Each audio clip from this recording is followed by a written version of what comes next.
அனைவருக்கும் வணக்கம். இன்னைக்கு நம்ம இந்திய குரலுடைய செய்திகள் கொத்து மூலமாக தெரியப்படுறது ஒன்றுக்கும் மேற்பட்ட வங்கி கணக்குகள் பற்றியது. அதாவது ஒன்றுக்கும் மேற்பட்ட வங்கி கணக்குகள் இருந்தால் ஆர்பிஐ, அதாவது ரிசர்வ் பேங்க் ஆஃப் இந்தியா, அதன் மேலே நடவடிக்கை எடுப்பாங்க, அதுக்கு மேலே கடும் நடவடிக்கைகள் பாயும் அப்படின்னு செய்திகள் வலைதளங்களிலும் சமூக ஊடகங்களிலும் பரவுவதாக சொல்கிறாங்க. உண்மையிலேயே அப்படி ஒன்று கிடையாது. ஒரு ஆள் அவங்களுக்கு தேவையான அளவு எத்தனை அக்கௌண்ட் வேணுமானாலும் வச்சுக்கலாம். ஆனால் அந்த அக்கௌண்ட்டை சரியாக மெயின்டைன் பண்ணணும். சும்மா செயலிழந்தது மாதிரி வச்சுருக்கக்கூடாதுங்கிறது மட்டும்தான் உண்டு. அல்லாமல் ஒரு ஆள் எத்தனை அக்கௌண்ட் வச்சிருக்கிறதுங்கிறது ஆர்பிஐக்கும் மற்ற வங்கிகளுக்கும் எந்த பிரச்சனையும் கிடையாது. எத்தனை வங்கிகளில் எத்தனை அக்கௌண்ட் வச்சுருந்தாலும் அவங்களுக்கு அதை பற்றி பிரச்சனை இல்லை. ஆனால் அக்கௌண்ட்டை சரியான செயல்பாட்டோட வச்சுருக்கணுங்கிறது மட்டும்தான் அவங்களுக்கு முக்கியமே தவிர, இது பற்றியே அல்லாமல் இது மேலே கடும் நடவடிக்கை எடுக்கப்படும் அப்படி இப்படின்னு ஏதாவது சமூக வலைதளங்களில் பரவுறதா நீங்கள் கேள்விப்பட்டீங்கன்னா அது வெறும் பொய் செய்தி. அதில் உண்மைத்தன்மை இல்லை அப்படின்னு ஆர்பிஐயே அறிவிச்சிருக்கு.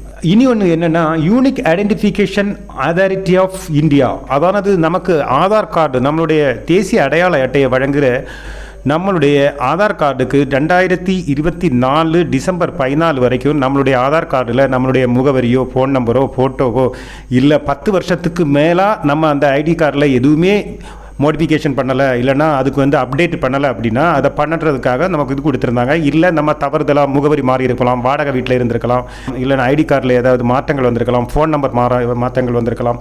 இப்படி ஏதாவது இருந்துச்சுன்னா நீங்கள் மாற்றுங்க. அது இலவசமாக மாற்றுறதுக்கு, அதாவது ஆன்லைன் மூலமாக இலவசம் மாற்றுறதுக்கு டிசம்பர் 14 வரைக்கும் நமக்கு டைம் கொடுத்துருந்தாங்க. இப்போ மறுபடியும் unique identification authority of India என்ன சொல்லுதுன்னா, வருகின்ற ஜூன் 14, 2025 வரைக்கும், அதாவது வருகின்ற ஜூன் 14, 2025 வரைக்கும் உங்களுக்கு சலுகையை நீட்டிச்சிருக்கோம். அதனால் ஆன்லைன் மூலமாக உங்களுக்கு ஏதாவது மாற்றங்களோ திருத்தங்களோ ஏதாவது செய்யணும்னா நீங்கள் செஞ்சுக்கலாம். ஆனால் நீங்கள் இசேவை மையத்தில் போனீங்கன்னா அரசுக்கு செலுத்த வேண்டிய தொகை தான் ஃப்ரீயே தவிர, இசேவை மையத்துக்கு நீங்கள் கொடுக்க வேண்டிய 50-60 ரூபாய் நீங்கள் கட்டாயம் கொடுத்து தான் ஆகணும் அப்படின்னு சொல்கிறாங்க.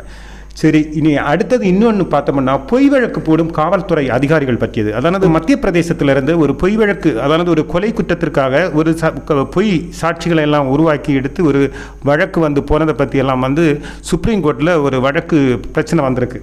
அந்த பிரச்சனை வந்தபோது ஜஸ்டிஸ் ஜேபி பர்திவாசா மற்றும் ஜஸ்டிஸ் மனோஜ் மிஸ்ரா 2 பேர் சேர்ந்து அடங்கிய பெஞ்சு என்ன சொல்லியிருக்குன்னா, காவல்துறை அதிகாரிகள் பொய் வழக்கு போட்டிருந்தாங்கன்னா, அவங்க போட்டது பொய் வழக்குன்னு தெரிஞ்சிருச்சுன்னா அவங்க மேலே விசாரணை நடத்துவதற்கு கோர்ட்டோடையோ இல்லை மற்றபடி உள்ள அனுமதிகளோ பெற வேண்டிய அவசியம் கிடையாது. மக்கள் சேவை செய்கிறவங்க தவறு செஞ்சால் அதை ஒருபோதும் மன்னிக்கவும் முடியாது, சட்டத்தோடைய பாதுகாப்பு அளிக்கவும் முடியாது. எனவே அவர்களை விசாரிக்கிறதுக்கு முன் அனுமதியெல்லாம் பெறணும் அப்படிங்கிறதும், சிஆர்பிசி 197ஆம் பிரிவின் கீழ் விசாரணைக்கு முன் அனுமதி பெறணும் அப்படின்னு இருக்குது. அந்த இது இதில் செல்லுபடியாகாது.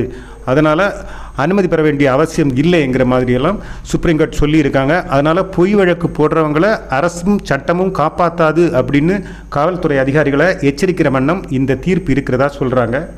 இது சுப்ரீம் கோர்ட்டில் வழங்கப்பட்ட தீர்ப்புங்கிறதும் குறிப்பிடத்தக்கது. அடுத்தது என்னென்னா, மத்திய அரசுடைய பிஎம் கிசான் திட்டத்தை பற்றியானது. அதானது வருஷத்துக்கு 6000 ரூபாயை 3 தடவையாக 2000 வச்சு வழங்கிட்டு இருக்கிறாங்க. கிட்டத்தட்ட 18 தடவை தந்தாச்சு.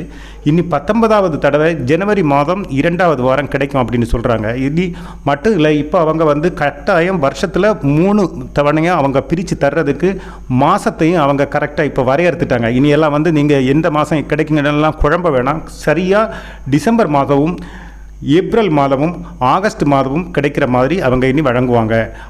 அதாவது 2025 அதாவது ஜனவரியில் வந்துச்சுன்னா அடுத்து ஏப்ரலில் வரும், ஏப்ரலில் வந்துச்சுன்னா அடுத்து டிசம்பரில் வரும், டிசம்பரில் வந்துச்சுன்னா அடுத்து மறுபடியும் ஏப்ரல், இப்படி வரும்.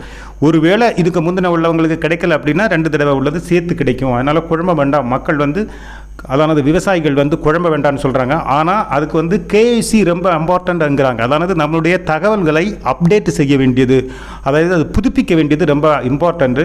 அதனால் நீங்கள் அதாவது கிசானுடைய அதிகாரபூர்வமான வலைதளத்தில் போய், அதாவது pmkisan.gov.in என்கிற வலைதளத்துக்கு போய் ஆதார் எண்ணு, தொலைபேசி எண்ணு, அந்த நிலம் தொடர்பான ஆவணத்தையும் அப்டேட் செஞ்சு அதோடைய டீட்டெயில்ஸ் நீங்கள் அப்டேட் செய்ய வேண்டியது ரொம்ப முக்கியம். அப்போ தான் உங்களுக்கு 2000 ரூபா வச்சு கரெக்டாக வரும்னு சொல்கிறாங்க. வருகிற 2025 ஜனவரியில் உங்களுக்கு கிடைக்குங்கிறாங்க. ஆனால் இனி எப்படின்னா டிசம்பர், ஏப்ரல், ஆகஸ்ட் மாதங்களில் கிடைக்கும் அப்படின்னு அவங்க வரையறுத்திருக்கிறதா சொல்கிறாங்க. மறுபடியும் நமக்கு இந்திய குரலுடைய செய்திகள் கொத்தில் சந்திப்போம்.